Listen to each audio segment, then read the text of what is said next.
Gold, trusted gold buyers. మీరు తాకట్టు పెట్టిన బంగారాన్ని విడిపించి ఈ రోజు ఉన్న మార్కెట్ ధరకు కొనబడను.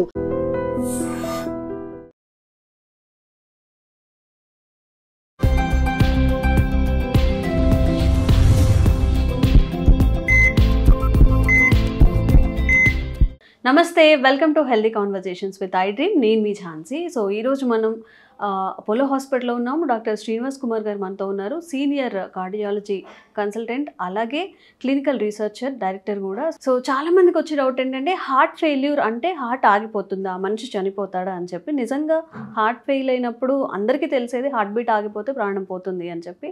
మరి దీని గురించి ఒక క్లారిటీ తీసుకునే ప్రయత్నం చేద్దాం. హాయ్ సార్, నమస్తే సార్. సో హార్ట్ ఫెయిల్యూర్ అయింది అంటే వాళ్ళు మళ్ళీ బ్రతికే అవకాశం ఉంటుందా సార్? అసలు హార్ట్ ఫెయిల్యూర్ అంటే హార్ట్ ఆగిపోవడం, చనిపోవడం కాదమ్మా. ఏదైనా ఏంటంటే ఎవరు చేయాల్సిన పని సరిగ్గా చేయలేకపోయినప్పుడు వాడు ఫెయిల్ అయ్యింది అంటాం. ఒక అబ్బాయి క్లాసులో ఎగ్జామ్ పాస్ కాకపోతే వాడు ఫెయిల్ అయ్యింది అంటాం. అలానే మనము హార్ట్ చేయాల్సిన పంపింగ్ ఫంక్షన్, హార్ట్ చేయాల్సిన పనిని చేయలేకపోయినప్పుడు హార్ట్ ఫెయిల్ అవుతుంది అని మనం మెడికల్ పరిభాషలో అంటాం. దానికి ఇప్పుడు హార్ట్ మామూలుగా ఏంటంటే అందరికీ తెలుసు, ఇక్కడ ఎడమ దిక్కు ఛాతీలో ఉంటుంది. అది కాంట్రాక్ట్ అయినప్పుడు సిస్టోల్ అంటాం. అప్పుడు బ్లడ్ అంతా అన్ని భాగాలకు సరఫరా అవుతుంది. రిలాక్స్ అయినప్పుడు డయాస్టోల్ అంటాం.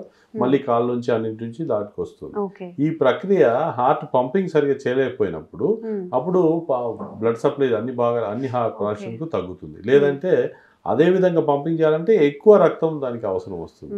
సో అక్కడ ఈ పంపింగ్ తక్కువ అయినప్పుడు ఏంటంటే బయటకు వెళ్ళిపోవాల్సిన రక్తం వెళ్ళిపోకుండా హార్ట్ లెఫ్ట్ సైడ్ ఛాంబర్స్లోనే ఎక్కువ ప్రెషర్ వచ్చేసి, లంగ్స్లో కూడా ప్రెషర్ వచ్చేసి లంగ్ కంజెషన్తోనే ఆయాసం వస్తుంది. ఈ ఏదైతే హార్ట్ పంపింగ్ ఫంక్షన్ చేయలేకపోయినప్పుడు దాన్ని మనం హార్ట్ ఫెయిల్యూర్ అంటాం. దీంట్లో మళ్ళీ వేరే రకాలు ఉన్నాయి. పంపింగ్ తక్కువ అయినప్పుడు అయిన దాన్ని హార్ట్ సిస్టాలిక్ ఫెయిల్యూర్ అని, సిస్టాలిక్ డిస్ఫంక్షన్ అని, or heart failure with reduced ejection fraction. Pumping చేసే దాని ఫ్రాక్షన్ ఎజెక్షన్ ఫ్రాక్షన్ అంటాం. లేదంటే హార్ట్ పంపింగ్ బాగానే ఉండి కూడా రోజు కొందరికి ఆయాసం వస్తుంటుంది, అప్పుడు రిలాక్సేషన్ అబ్నార్మాలిటీ ఉంటుంది. అది heart failure with preserved ejection fraction అని, ఆర్ డయాస్టోలిక్ డిస్ఫంక్షన్ అని మనం సంభవిస్తాం. ఈ రెండింటి మధ్యలో ఉండేది heart failure with mid range ejection fraction అని. మన హార్ట్ పంపింగ్ అప్పుడు 30 నుంచి 50% మధ్యలో ఉంటుంది వాళ్ళకు. ఈ పరిభాషలో, దాన్ని మెడికల్ పరిభాషలో ఈ విధంగా హార్ట్ ఫెయిల్యూర్ అని మనం సంబోధిస్తున్నాం. దానికి కారణాలు ఏంటి అని చూసినట్టయితే, హార్ట్లో పైన మీద ఉండే పొర పెరికార్డియం అంటాం. హార్ట్ లోపల మధ్యలో ఉండేదాన్ని కండరాన్ని మైకార్డియం అంటాం. లోపల ఉండేదాన్ని ఎండోకార్డియము, దాని లోపల వాల్వ్స్ ఉంటాయి. ఇందులో ఎక్కడ డ్యామేజ్ జరిగినా కూడా హార్ట్ డ్యామేజ్ జరగడానికి అవకాశం ఉంటుంది. హార్ట్ మీద రక్తనాళాలు ఉంటాయి. రక్తనాళాలు బ్లాక్ వచ్చినప్పుడు హార్ట్ అటాక్ వచ్చిందంటాం. హార్ట్ అటాక్ వచ్చినప్పుడు హార్ట్ కండరం దెబ్బతిని ఆల్మోస్ట్ అక్కడ దెబ్బతిని స్కార్ అయిపోయి బర్రలాగా అయిపోయినప్పుడు పంపింగ్ తగ్గిపోతుంటుంది. అలా జరిగినప్పుడు దాన్ని ఇస్కిమిక్ కార్డియోపతి అంటాం. అలా జరిగిన ప్రక్రియలో పంపింగ్ తగ్గుతుంది. అదే కాకుండా హార్ట్ లోపల వాల్వ్స్లో కవాటాల్లో నారింగ్ వచ్చేసరికి తెలుసుకోకపోయినా పంపింగ్ అడ్డంగా పడి హార్ట్ పంపింగ్ వీక్ అవుతుంది. అలా కాకుండా బీపీ వల్ల ఉన్న, షుగర్ వల్ల కండరం ఎఫెక్ట్ అయినా పంపింగ్ తక్కువగా ఉంటుంది. వీటన్నిటికి కూడా హైపర్టెన్షన్ వల్ల వస్తే హైపర్టెన్షన్ ఇండ్యూస్ హార్ట్ ఫెయిల్యూర్ అని, డయాబెటీస్ వల్ల వస్తే డయాబెటిక్ కార్డియోపతి వల్ల హార్ట్ ఫెయిల్యూర్ అని మనం సంబోధిస్తుంటాం. ఎందువల్ల ఈ హార్ట్ ఫెయిల్ అవుతుంది అని మనం గమనించడం చాలా అవసరం. ఎందుకంటే దాని ప్రకారంగా మనం ట్రీట్మెంట్ అనేది ఉంటుంది. సార్, ఎక్కువగా ఎవరికి హార్ట్ ఫెయిల్ అయ్యే అవకాశం ఉంటుంది? ఏమైనా సిమ్టమ్స్ ఉంటాయా?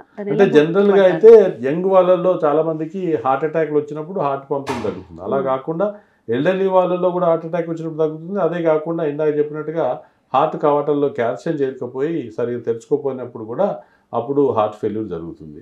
అది కూడా కాకుండా వెరీ రేర్లీ ఇడియోపాథిక్ కార్డియోపతిస్ అని, ఏమాత్రం రీజన్ లేకుండా హార్ట్ పంపింగ్ తగ్గినప్పుడు కార్డియోపతిస్ వల్ల కూడా తగ్గుతుంది. అలా కాకుండా కొందరికి ఏదైనా పర్టికులర్ హార్ట్కి మయోకార్డియం కండరానికి ఇన్ఫెక్షన్ వచ్చినప్పుడు, ఈ మధ్య కోవిడ్ అని వినుంటారు మీరు, అలా ఇన్ఫెక్షన్ వచ్చినప్పుడు కూడా పంపింగ్ తగ్గి మయోకార్డైటిస్తోని హార్ట్ ఫెయిల్యూర్ జరుగుతుంది. అలా రకరకాల కారణాల వల్ల హార్ట్స్ ఫెయిల్ కావచ్చు. కానీ బై అండ్ లార్జ్ ఏమిటంటే అంత భయపడాల్సిన పని లేదు. ఏదైతే కారణం ఉందో ఆ కారణాన్ని తొలగించేస్తే మళ్ళీ ఫెయిల్యూర్ ఇంప్రూవ్ అయ్యి పంపింగ్ నార్మల్గా అయ్యడానికి అవకాశం ఉంది.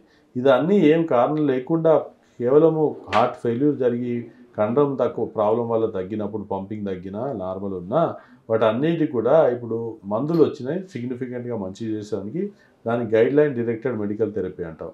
దీనివల్ల మనకు హార్ట్కు సంబంధించిన 4-5 మాత్రలు కరెక్ట్గా వేసుకుంటే ఈ పంపింగ్ సిగ్నిఫికెంట్గా ఇంప్రూవ్ అయిపోయి ఆయాసం తగ్గి దాంట్లో సంభవించే మరణాలు కూడా సిగ్నిఫికెంట్గా తగ్గడానికి సైన్స్ టెక్నాలజీ మనకు అవకాశాన్ని ఇచ్చింది. ఓకే సార్, ఎలాంటి అడ్వాన్స్డ్ ట్రీట్మెంట్ ఉంది ఇందులో? అంటే ఎవరెవరికి సూటబుల్ అవుతుంది? ఇందులో ఏమైనా ఎక్సెప్షన్స్ ఉన్నాయా పేషెంట్స్లో? అంటే హార్ట్ ఫెయిల్యూర్ జనరల్గా ఏజ్ ఎక్కువైనా కొద్దీ ఎక్కువ వచ్చేదానికి అవకాశం ఉంటుంది. కానీ చిన్న వాళ్ళలో కూడా హార్ట్ అటాక్ జరిగిన, హార్ట్ లోపల కవాటల్లో నారింగ్ ఉన్న హార్ట్ ఫెయిల్ జరగడానికి అవకాశం ఉంటుంది. ఈ ఫెయిల్యూర్ అయినప్పుడే కనుక ఇనీషియల్గా ఆయాసం తగ్గించడానికి డయూరిటిక్స్ అని, లాసిక్స్ అని ఇంజెక్షన్ నరంలో ఇస్తుంటాం. అలానే కాకుండా ఫర్దర్గా మళ్ళీ ప్రాబ్లమ్స్ రాకుండా మళ్ళీ పంపింగ్ ఇంప్రూవ్ చేసడానికి సక్యుబిటల్ వల్సాటర్ అని, బీటా బ్లాకర్ అని, దానికి సంబంధించిన మినరలోకార్టికల్ రిసెప్టర్స్ అంటే ఆ మందులన్నీ ఇస్తే అంటే మన హార్ట్ పంపింగ్ కొంచెం ఇంప్రూవ్ అవుతుంది, సిమ్టమ్స్ కూడా చాలా తక్కువగా ఉంటాయి అని అధ్యయనంలో వచ్చింది. కాకపోతే ఏంటంటే చాలామంది చాలా టైం తీసుకుంటారు, లేకపోతే ఆ ట్యాబ్లెట్స్ వల్ల లాస్ అనుకొని ట్యాబ్లెట్స్ వాడరు, దానివల్ల ఇంకా నష్టం ఉంటుంది హార్ట్కు. అది ఈ మందులే ఇందాక చెప్పినవి కాకుండా ఇంకా హార్ట్ వాల్వ్స్లో నారోయింగ్ ఉన్నప్పుడు మందులే కాకుండా ఈ మధ్య టావర్ లాంటి ప్రక్రియలు చేసి వాల్వ్ నారోయింగ్ తొలగించినప్పుడు టోటల్గా ప్రెషర్ నార్మల్ అయిపోయి హార్ట్ పంపింగ్ కూడా ఇంప్రూవ్ అయ్యేదానికి సైన్స్ అనేది, నేచర్ అనేది, టెక్నాలజీ మనకు అవకాశాన్ని ఇచ్చింది.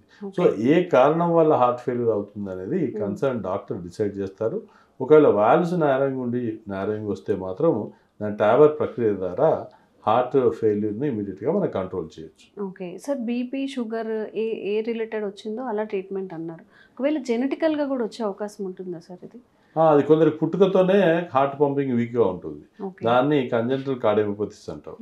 అలానే కాకుండా గర్భంలో ఉన్నప్పుడు షుగర్ రావడము కొందరికి, ఇంకా హైపర్టెన్సివ్ సిండ్రోమ్స్ అట్లాంటి వల్ల కూడా కొందరికి కండరాల నారోయింగ్ ఉన్న, లేకపోతే పంపింగ్ ఎఫెక్ట్ అయ్యి కూడా హార్ట్ ఫెయిల్యూర్ సంభవిస్తుంటుంది. Sir, advanced treatment heart failure డిసీజెస్లో ఏమైనా ఉన్నాయా? అంటే అడ్వాన్స్ అంటే మనం అనుకున్నట్టయితే కనుక మందులు ఇందాక చెప్పినవి కాకుండా ఇంపెల్లర్ డివైస్ అని సపోర్టింగ్ డివైజెస్ వితౌట్ ఆపరేషన్ విధానం చేయడానికి వచ్చింది. కానీ చెస్ట్ కట్ చేసి ఆ మొత్తం హార్టే చెడిపోయినప్పుడు దాన్ని మార్చే దాని ప్రక్రియనే హార్ట్ ట్రాన్స్ప్లాంట్ అంటాం. ఈ హార్ట్ ట్రాన్స్ప్లాంట్ ఇంతకుముందు చాలా రేర్గా జరుగుతుంటే, కానీ ఇప్పుడు రోడ్ ట్రాఫిక్ యాక్సిడెంట్స్ అవేర్నెస్ పెరిగి డోనర్స్ పెరిగినారు కనుక ఆ చనిపోయిన రోగి గుండె తీసుకొని ఏదైతే చెడిపోయిన గుండె ఉందో అక్కడ అమర్చడానికి దాన్ని కార్డియాక్ ట్రాన్స్ప్లాంటేషన్ అంటాం. ఈ చేయడం వల్ల ఇమీడియట్గా రిజెక్షన్ లేకుండా స్టిరాయిడ్స్ లాంటి మందులు ఇస్తాం. కాకపోతే తర్వాత అయినా నియమాలు పాటించుకొని మళ్ళీ జబ్బు రాకుండా చూసుకోవాల్సిన అవసరం ఎంతైనా ఉంది. కానీ హార్ట్ ట్రాన్స్ప్లాంట్ అంటే టెక్నాలజికల్లీ చాలా అడ్వాన్స్ సర్జరీ కాదండి. కేవలము బైపాస్ సర్జరీ కంటే వాల్వ్ సర్జరీ కంటే ఈజీ. ఎందుకంటే పర్టికులర్ వాల్వ్నే కోవాల్సిన అవసరం లేకుండా అది ఇమీడియట్గా ఇన్సిషన్ ఇచ్చి హార్ట్ అనే మారుస్తారు కనుక హార్ట్ అంతా మళ్ళీ నార్మల్ అయిపోతుంది. సో ట్రాన్స్ప్లాంట్ విధానం ద్వారా ట్రాన్స్ప్లాంట్ చేసిన తర్వాత మళ్ళీ పెట్టిన హార్ట్ రిజెక్ట్ కాకుండా ఇమ్యూనోథెరపీ అని డాక్టర్ ఫాలోఅప్లో మందులు తీసుకోవాలి. కొన్నాళ్ళు హార్ట్ ఫెయిల్యూర్కు తీసుకోవాల్సిన మందులు కూడా తీసుకుంటే సిగ్నిఫికెంట్గా తర్వాత ఇంప్రూవ్మెంట్ ఉంటుంది. ఓకే, సో చాలా అడ్వాన్స్డ్ టెక్నాలజీలో మనం ఉన్నాము. మెడికల్ ఫీల్డ్లో కూడా చాలా అడ్వాన్స్డ్ ట్రీట్మెంట్స్ వస్తున్నాయి. ఎవరైనా కానీ ఈ హార్ట్ ఫెయిల్యూర్ కానీ హార్ట్కి సంబంధించిన డిసీజ్ని లాంగ్ టర్మ్ ప్రొకాస్టినేట్ చేయకుండా త్వరగా కన్సల్ట్ అయ్యి డాక్టర్ని వాళ్ళ సజెషన్ తీసుకొని త్వరగా మీ ఆరోగ్యాన్ని సెట్ చేసుకోవడం చాలా ముఖ్యం. అండ్ మీకు ఇలాంటి హెల్త్ అవేర్నెస్ వీడియోస్ ద్వారా అవేర్నెస్ కల్పించే ప్రయత్నం చేస్తూనే ఉంటాము. Thank you sir. నమస్తే. Sir, one life lesson what medicine has taught you. Whatever you can do without expecting. But I really believe మన పాజిటివ్ యాటిట్యూడ్ ఉంటేనే మనం ఏదైనా సాధించగలం. గట్ని మనం కరెక్ట్గా డీల్ చేసినట్లయితే అది మనకి పాజిటివ్ హార్మోన్స్ని రిలీజ్ చేస్తుంది. షుగర్ వచ్చిన వాళ్ళ పరిస్థితి ఏంటి? పొట్ట దగ్గర పెరిగితే దాన్ని ఆండ్రాయిడ్ అంటారు, ఆండ్రాయిడ్ ఫోన్ కాదు. అసలు థాట్స్ ఎందుకు వస్తాయి? బ్రెయిన్ డెడ్ అంటే దానికి ప్రపంచం అంతా కూడా కొన్ని నిర్దిష్టమైనటువంటి లక్షణాలు. మానసికంగా ధైర్యంగా ఉంటే క్యాన్సర్ జయించవచ్చు. You are a doctor for a cause sir, అంతే. వాళ్ళకి వచ్చిన ఆదాయం కాకుండా ఫ్రీ సర్వీస్ ఎంతమందికో చేస్తారు.